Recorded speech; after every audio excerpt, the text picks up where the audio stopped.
Bismillah walhamdulillah wassalatu wassalamu ala rasulillah Sayyidina Muhammad ibn Abdullah wa alihi wa sahbihi wa mawala la hawla wa la quwwata illa billah wa bisanadil muttasili ila ma'allifi sahibil kitab Asy-Syaikh Muhammad Amin Al-Qurdi Dzul Karamah nafa'anallahu bihi wa bi ulumihi wa barakatihi fid dini wa dunya wal akhirah wa alihi wa masyayikhihi wa masyayikhina wa usulina wa li futuhil ilmi wal hikmah annallaha yataghasyahu min rahmati wal maghfirah wa yaj'aluna minal ladzina yastami'una al-qawla fayattabi'una ahsanah wa ila hadratin Nabi Muhammadin sallallahu alaihi wa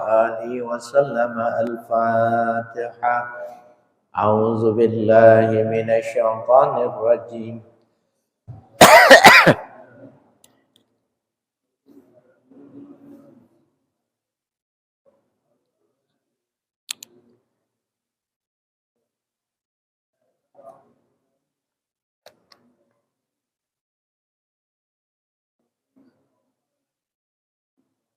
Ghairil maghdubi alaihim waladdallin.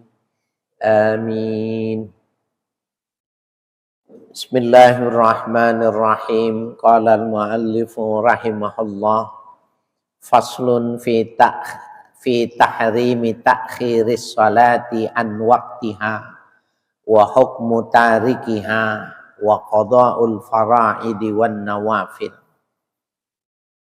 Qala Allah Ta'ala fawailul lil musallin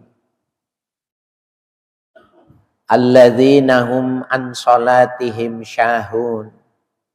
Wa qala an-nabiy sallallahu alaihi wasallam humul ladzina yuakhiruna as-salata an waqtiha. Luahul Bazzar wa Abu Ya'la bi isnadin hasanin. Wa qala ta'ala dan fakhalafa min ba'dihim khalfun adha'us salata wattaba'us syahawat fasawfa yalqawna ghayya illa man taba. Faslun fi tahrimi ta'khiris shalah an waqtiha. Ini fasal menjelaskan tentang haram menunda-nunda sholat dari waktunya, wa hukmi tarikiha, dan hukum bagi orang yang meninggalkan sholat, wa qada'il fara'idi wan nawafil, dan hukum mengqadha kewajiban sholat dan ibadah-ibadah sunnah. Qala Allah Ta'ala, berfirman Allah Ta'ala, fawailun lil musallin, celakalah bagi orang-orang yang sholat, alladzina hum an sholatihim syahun, yang mereka itu di dalam sholatnya itu lalai. Ya, lalai itu apa yang dimaksud lalai di sini? Wa qala an-nabiy sallallahu alaihi wasallam, bersabda Nabi sallallahu alaihi wasallam dalam menjelaskan syahun, apa itu? Humul ladzina yuakhiruna sholata an waqtiha. Mereka itu yang menunda-nunda waktu sholat sehingga keluar dari waktunya. An itu namanya an litarki. Jadi nunda ntar aja, sebentar lagi, nanggung sampai waktunya keluar. Itu yang dimaksud dengan syahun. Tapi kalau kita lihat pendapat ulama dalam mengartikan syahun itu namanya bighairu khusyuk. Salatnya enggak khusyuk. Ibadahnya cuma ibadah badan. Bagaimana dia berdiri, ruku, sujud, tasyahud, membaca Al-Qur'an dan lain sebagainya, tapi tidak melibatkan hati, ya, jadi tidak khusyuk, ya.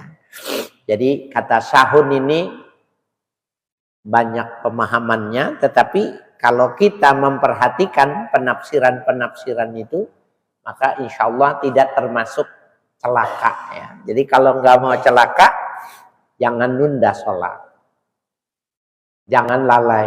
Jadi setiap kali sholat ya usahakan khusyuk ya.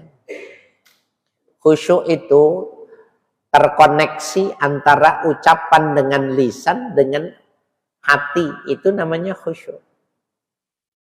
Bapak lihat saya bicara, ini setiap yang saya ucapkan, saya ngerti, saya pahami karena hati saya mengkoreksi apa yang saya ucapkan.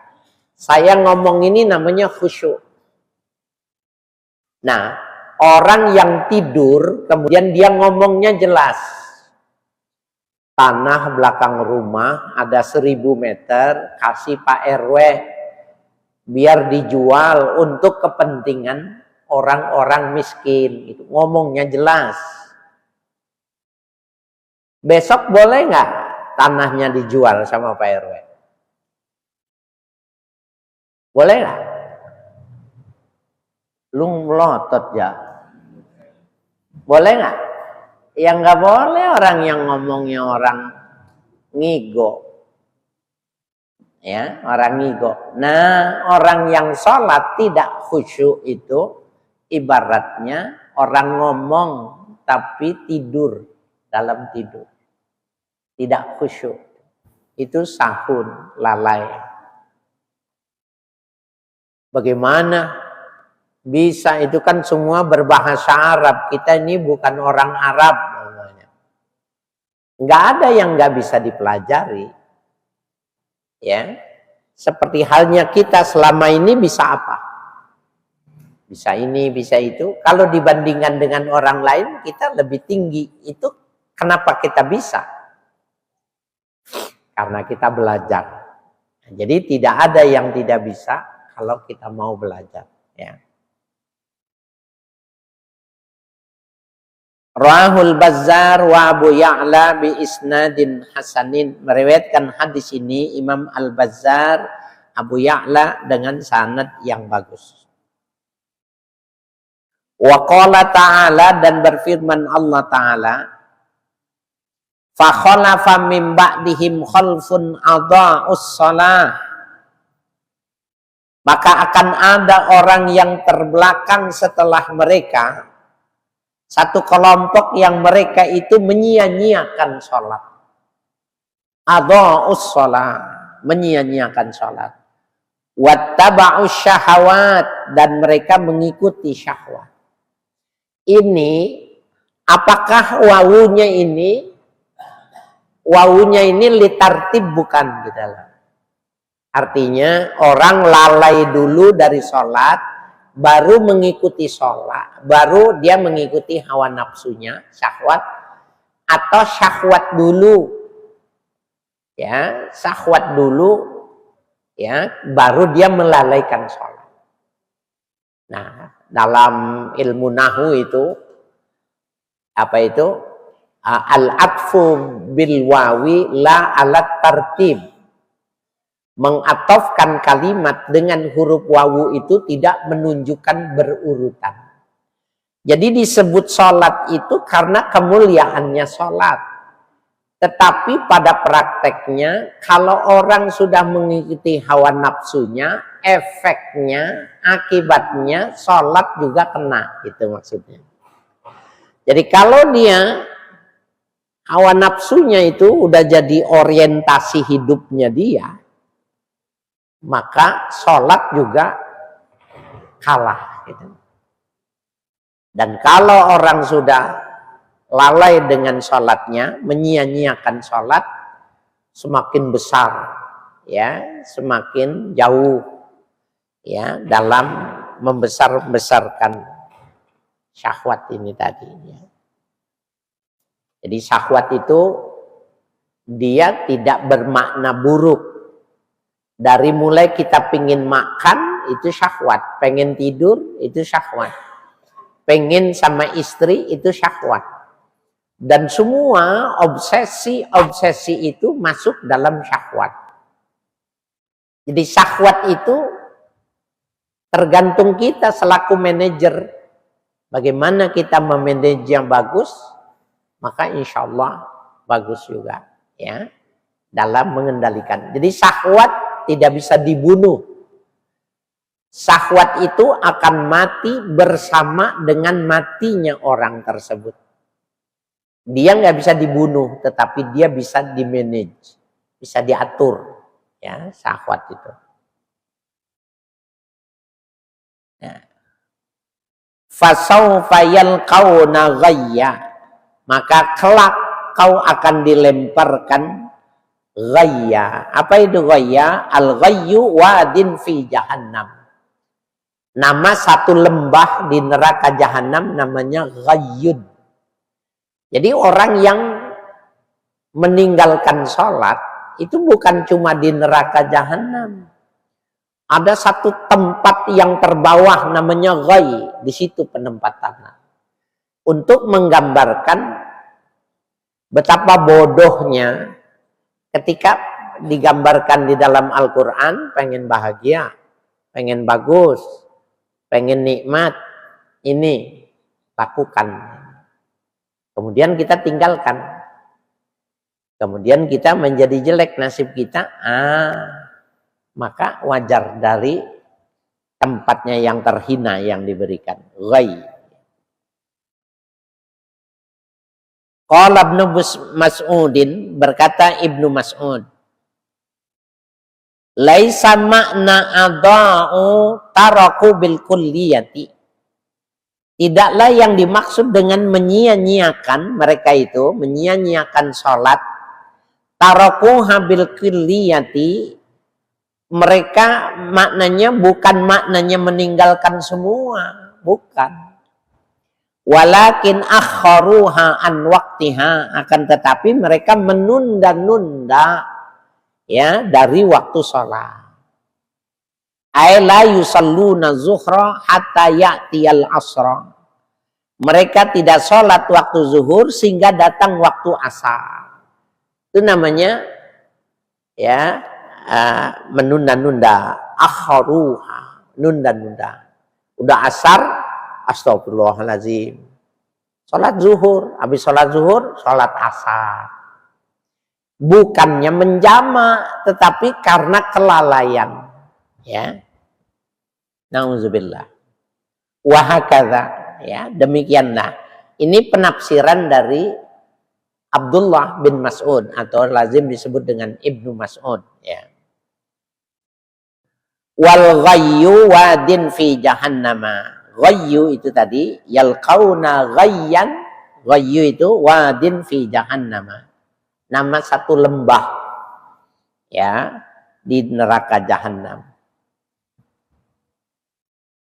Wa qala sallallahu alaihi wasallam man jama'a baina salataini min ghairi uzrin faqad ata baban min abwabil kaba'ir.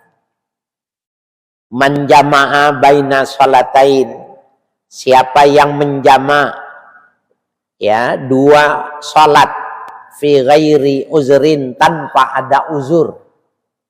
Jadi nggak ada uzur, salatnya dijama tadi dari lantaran keluar dari waktunya tadi itu. Faqad atababan min abwabil kabairi, sungguh ia telah mendatangi, artinya mengerjakan satu pintu di antara pintu-pintu dosa besar. Jadi meninggalkan sholat itu bukan dosa biasa, minal kabair, termasuk dosa besar. Rawahul Hakimu, meriwayatkan ya hadis ini oleh Imam Al-Hakim. Ada buku ya kitab namanya Al-Kabair. Ya, Samsuddin Az-Zahabi menulis satu kitab, satu jilid namanya Al-Kabair. Kumpulan dosa-dosa besar. Nah, di antara dosa-dosa besar itu setelah syirik ya, setelah syirik kepada Allah itu orang yang tarikus sholat, orang yang ninggalin sholat. Ya, jadi kelihatannya sederhana, tapi dia termasuk dosa besar. Ya, oleh karena itu yang Dulu waktu masih mudanya itu suka ninggal sholat, ayo mumpung masih ada waktu ya. Wa qala sallallahu alaihi wasallam man shallas salawati li waqtiha wa asbaghalaha udu'aha wa atammalaha qiyamaha wa khusyu'aha wa ruku'aha wa sujudaha kharajat wa hiya bayda'u musfarratun. Man shallas salawati li waqtiha, barang siapa yang mengerjakan sholat 5 waktu pada waktunya, wa asbaghalaha wudu'aha, dan dia sempurnakan ya wudunya itu tadi. Jadi dia sempurnakan sholatnya itu dengan menyempurnakan wudunya. Wa atamma laha qiyamaha, dan ia sempurnakan sholat itu dengan mengerjakannya, berdiri maknanya dalam pengerjaannya. Wa khusyu'aha, khusyuknya. Wa ruku'aha, rukuknya. Wa sujudaha, dan sujudnya. Kharajat, keluar sholat dari orang itu tadi, wahia bayda'u musfarratun, maka sholat itu berwarna putih kekuning-kuningan. Taqulu hafizakallahu kama hafiztani, maka sholat itu berkata ya, jadi ketika selesai di sholat kita melakukan sholat, maka sholat itu ngomong hafizakallah kama hafiztani, mudah-mudahan Allah menjagamu sebagaimana kau menjaga aku. Itu setiap kali sholat, doa sholat kita seperti itu ya. Hafizakallahu kama hafiztani. Wa man shallaha li ghairi waqtiha, dan barang siapa yang sholat di luar waktunya, walam yuzbik laha wudu'aha, dan tidak disempurnakan sholatnya dengan wudunya, walam yutimma laha khusyu'aha, dan tidak disempurnakan sholatnya dengan khusyuknya, wala ruku'aha, tidak dengan ruku'nya, wala sujudaha, dan tidak juga disempurnakan sujudnya sholat, kharajat wahya sauda'u muzlimatun, maka keluar sholatnya itu berwarna hitam pekat. Taqulu, maka berkata sholat itu, dayya'akallah kama dayya'tani. Dayya'akallah, mudah-mudahan Allah sia-siakan hidupmu, kama dayya'tani, sebagaimana engkau menyia-nyiakan aku. Hatta idza kanat haitsu Allah lufat kama yaluffu saubul khalaq summa duriba biha wajhahu. Sampailah sekiranya Allah kehendaki ya, lufat, maka digulung, kama yaluffu saubul khalaq, sebagaimana digulungnya pakaian yang sudah lusuh, summa duriba wajhahu, kemudian dipukulkan baju yang lusuh itu ke muka orang yang sholat gitu. Jadi gulung dulu gitu ya. Jadi Allah tidak mau menerima sholatnya orang-orang yang tidak menyempurnakan, dari mulai wudunya tidak sempurna, sholatnya tidak sempurna. Nah itu termasuk ruku, sujud, dan khusyuk di dalamnya itu. Rahu Tabarani fil Awsati, meriwayatkan hadis ini Imam At-Tabarani dalam kitabnya Al-Awsat ya.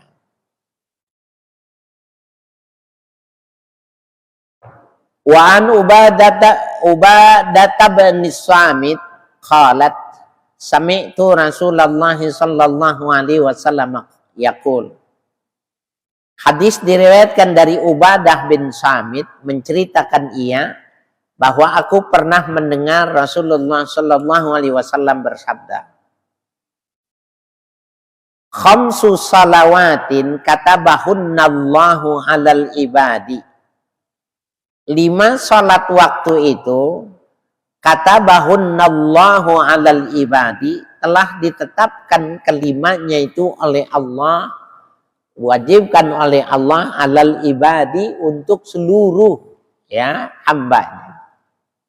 Faman jaa bihinna walam yudayyi minhunna syai'a, maka barang siapa yang mengerjakan jaa bihinna ay fa'ala bihinna qada bihinna, barang siapa yang mengerjakan 5 sholat waktu walam yudayyi, dan dia tidak menyia-nyiakan minhunna syai'an, dari 5 waktu itu satu pun nggak ada yang disia-siakan. Ya, walam yudayyi minhunna syai'an istighfafan bihaqqihinna, karena menganggap enteng pada hak 5 sholat waktu itu, kana lahu indallahi ahdun, maka bagi orang itu di sisi Allah ada janji. Jadi Allah janji bagi orang-orang yang salat 5 waktu tidak disia-siakan. Apa janjinya itu? Ayyudkhilahul jannah, Allah berjanji untuk memasukkan orang itu ke dalam surga. Itu janji. Jadi bukannya karena kita ibadahnya bagus, bukan, karena Allah nggak butuh. Cuma Allah janji siapa yang sholat 5 waktunya bagus, ya sempurna, Allah janji memasukkan dia ke dalam surga. Ya. Wa man lam ya'ti bihinna, dan orang yang tidak mengerjakan sholat 5 waktu, falaisa lahu indallahi ahdun, maka tidak ada bagi orang itu di sisi Allah satu janji pun. Nggak ada janji apa-apa. Insya'a azzabahu, bila Allah berkenan Allah menyiksanya. Wa insya'a adkhalahul jannata, dan bila Allah berkenan Allah masukkan surga. Kalau orang nggak sholat, orang nggak sholat mau disiksa itu hak Allah. Mau diampuni dimasukin surga, kita nggak bisa protes karena memang itu hak Allah. Ya. Enak dong kalau begitu. Nah ini untuk menunjukkan bahwa Allah itu maha berkuasa. Orang yang nggak sholat dimasukin surga, boleh nggak? Boleh kalau menyangkut hak Allah itu. Boleh saja. Untuk menunjukkan bahwa Allah berkuasa penuh. Nah, walaupun tadi nanti dalam pembahasan tentang ketaatan, ya, maka Allah tidak mungkin memasukkannya orang yang tidak taat ke tempat dalam surga, itu nggak mungkin. Itu maknanya semacam itu.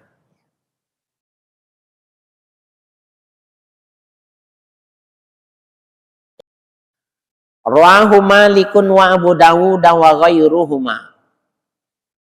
Meriwayatkan hadis ini oleh Imam Malik, Imam Abu Dawud, dan selain dari keduanya. Wa yarwi mauqufan an Sa'd bin Abi Waqqas wa huwa as-sahih. Dan meriwayatkan hadis mauquf. Hadis mauquf itu hadis yang cuma sampai kepada sahabat. Ya, lawanan hadis marfu. Kalau marfu itu hadis itu sampai ke Rasul. Jadi wayarwi mauqufan, ya, meriwayatkan hadis yang hadisnya mauquf ala Sa'd bin Abi Waqqas, ya, yang mauqufnya itu sampai kepada Sa'ad bin Abi Waqqas, wa huwa as-sahih, bahwa hadis itu adalah hadis yang sahih, pemahaman itu adalah sahih. Fa ikhrajus salati an waqtiha bila uzrin min akbaril kabairil muhlikati. Maka keluarnya waktu sholat dari waktunya. Jadi mengerjakan sholat sampai di luar waktunya. Ya, bila uzrin, tanpa ada uzur. Kalau uzur nggak apa-apa. Tidur, ya. Tidur, lupa. Itu nggak apa-apa. Sholat subuh jam 7 pagi. Normal nggak? Halo? Normal. Sholat subuh jam 7 pagi normal. Ente pernah nggak ada sebab ketawa gitu? Pernah nggak? Masa nggak pernah? Pernah kan? Normal nggak? Ente-nya normal nggak? Normal. Kalau setiap hari tertawa sendiri, itu nggak normal. Capek gitu, tidur bablas, pengantin baru terus bablas gitu. Jam 7 bangun sholat, nggak apa-apa. Habis angkat-angkat. Tapi kalau setiap hari subuhnya lewat waktunya, itu nggak normal. Bermasalah. Harus diperiksa. Makan apa dia? Yang pertama diperiksa makannya dulu. Makan apa dia? Jangan berharap ibadahnya bagus orang yang makanannya tidak bagus. Makanannya nggak halal, nggak bakalan inputnya bagus, outputnya bagus, itu nggak mungkin, mustahil. Makanya kalau anak punya anak nggak mau ibadah, punya anak nggak mau ngaji, itu jangan disalahin. Tanya dulu kitanya sebagai orang tua ngasih makannya apa. Maka biarkanlah anak itu mati kelaparan daripada kita masukin makan yang haram. Jadi penting. Nah, baru nanti kalau udah bisa masukkan yang mereka itu yang thayyib, halalan thayyiban. Thayyib itu maknanya dua. Pertama, thayyib itu kalau bahasa sekarang itu gizi sempurna. Dulu 4 sehat, 5 sempurna gitu ya. Ya, 5-nya itu susu. Jadi sayur, buah-buahan, karbohidrat semua itu bagus, tambah susu. Kalau sekarang gizi berimbang istilahnya itu. Itu thayyib. Yang kedua, thayyib itu maknanya ada keberkahan. Jadi bukan cuma memenuhi sunnatullah gitu. Sunnatullah itu gini. Orang lapar itu makan. Orang haus itu minum. Orang ngantuk itu tidur. Itu sunnatullah. Sunnatullah itu. Tapi ada aspek di balang sunnatullah itu yang disebut dengan berkah. Nah, makan, minum, jangan cuma memenuhi target sunnatullah. Kenyang, hilang dahaga gitu, jangan. Tapi bagaimana makanannya itu berkah. Nah, kalau makanan yang berkah, kajiannya warok, harus apik. Nggak boleh semuanya dimakan. Ya, terutama yang syubhat gitu ya. Jadi kalau mengerjakan yang syubhat itu, keberkahan itu hilang. Ya, sekarang ini berkecamuknya ya, banyaknya persaingan dagang menghalalkan segala cara, berdagang dusta, berdagang mengharapkan lipatan ya banyak, takatsur, berlomba dalam banyak. Menurut Muallim Syafi'i Hazami itu yang bisa dia dapat itu adalah keuntungan, tapi dia nggak bisa mendapatkan keberkahan. Ya, nah ini jadi penting. Jadi jangan menuntut kepada anak berbuat baik kalau kita ngasihnya yang haram. Kita ngasihnya yang tidak berkah, yang syubhat. Terutama makanan-makanan sekarang nih, saya punya atensi tersendiri sama makanan anak-anak muda. Ya. Kenapa? Kita bisa lihat di lingkungan kita itu. Jadi kalau ada produk baru, ada makanan baru, apalagi dari luar, Korea. Masa nggak ada yang kesinggung sih?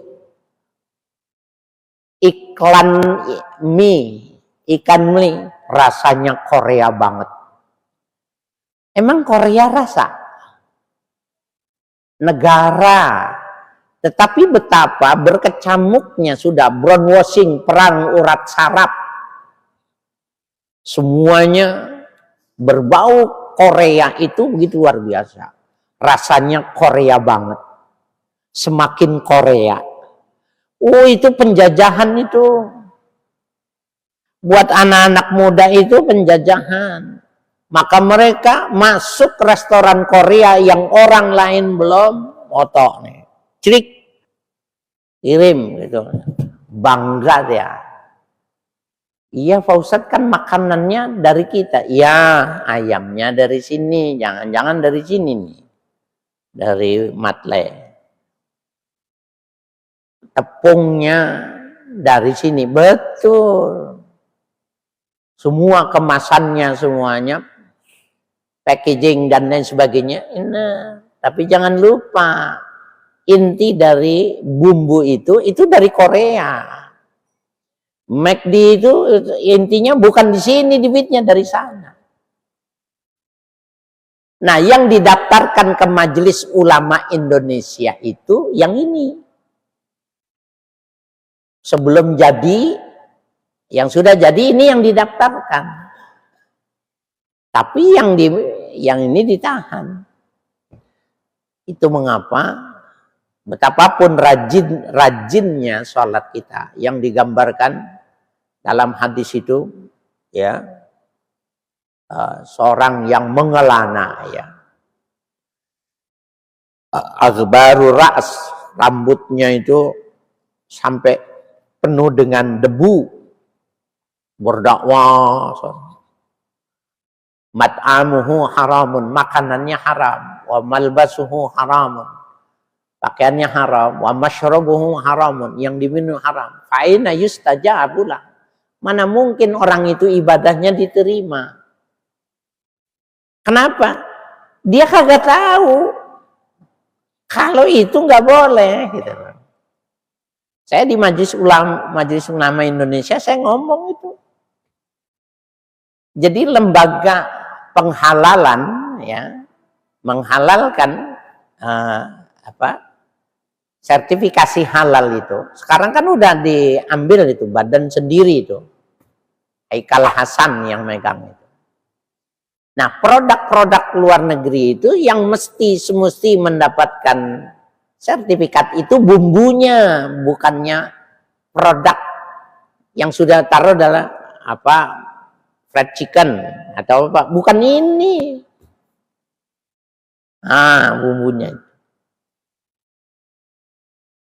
Ya, jadi kita anak-anak kita itu, anak-anak muda itu bangga kalau bisa makan yang semacam itu, posting, dan dia bangga duluan datang ke situ. Jangan.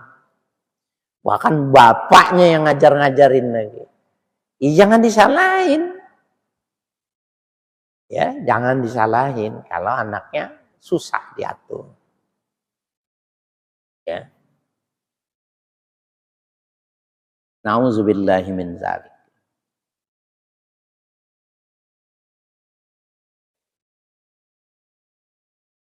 Wa amma tarikus salati faqad qala ta'ala mukhbiran an ashabil jahim hina yuqalu lahum. Adapun orang yang meninggalkan salat, sungguh Allah Subhanahu wa taala memberitahukan tentang penghuni neraka jahim ketika Allah berfirman, "Ma salakakum fi saqar?" Apa yang menyebabkan sampai kalian di neraka sakor? Sakor ini nama neraka nih, jangan bagus nih buat nama anak nih. Jangan. Apa yang menyebabkan kau masuk neraka sakor? Qalu lam naku minal musallin. Maka orang itu mengatakan, aku bukanlah orang yang mengerjakan sholat. Jadi biar ketahuan tempatnya itu. Neraka sakor itu tarikus sholat. orang yang meninggalkan sholat. Aimad adkhalakum fi jahannam. Apa yang menyebabkan kalian masuk ke dalam neraka jahannam? Qalu lam naku minal musallina lillahi fid dunya. Mereka menjawab, kami tidak sholat karena Allah Ta'ala di dunia ini. Wa qala sallallahu alaihi wasallam, man taraka sholata muta'ammidan faqad kafara jiharan. Barang siapa yang meninggalkan sholat dengan sengaja, maka sungguh kafirnya juga jelas. Kalau orang kenapa nggak sholat? Diem gitu. Ketahuan artinya males. Nggak kafir dia. Tidak sampai derajat kafir. Gitu. Orang yang nggak sholat. Seumur hidupnya nggak sholat. Kenapa? Males gitu. Maka dia tidak sampai derajat kafir. Orang tidak sholatnya sekali, tetapi dia memang dia menolak, ya. Dia itu secara sengaja penolakannya itu, buat apa sholat gitu? Gak ada wajib buat aneh. Nah, faqad kafara jiharan. Ya, sungguh jelas-jelas kekafirannya. Rawahu Tabarani fil Awsati. Ya, meriwayatkan Imam At-Tabarani dalam kitabnya Al-Awsat bi isnadin la ba'sa bih, dengan sanadnya yang tidak mengapa. Wa huwa tahzirun azimun, dan hadis tersebut adalah peringatan yang besar. Ya, bi bayani anna tarkas sholati rubbama adda ilal kufri. Ya, sebagai penjelasan bahwa meninggalkan sholat bisa jadi menunaikan kekafiran. Ya, memenuhi kriteria kafir. Wal iyazu billah. Ya, dan berlindunglah. Perlindungan itu hanya kepada Allah. Nauzubillahi min dzalik.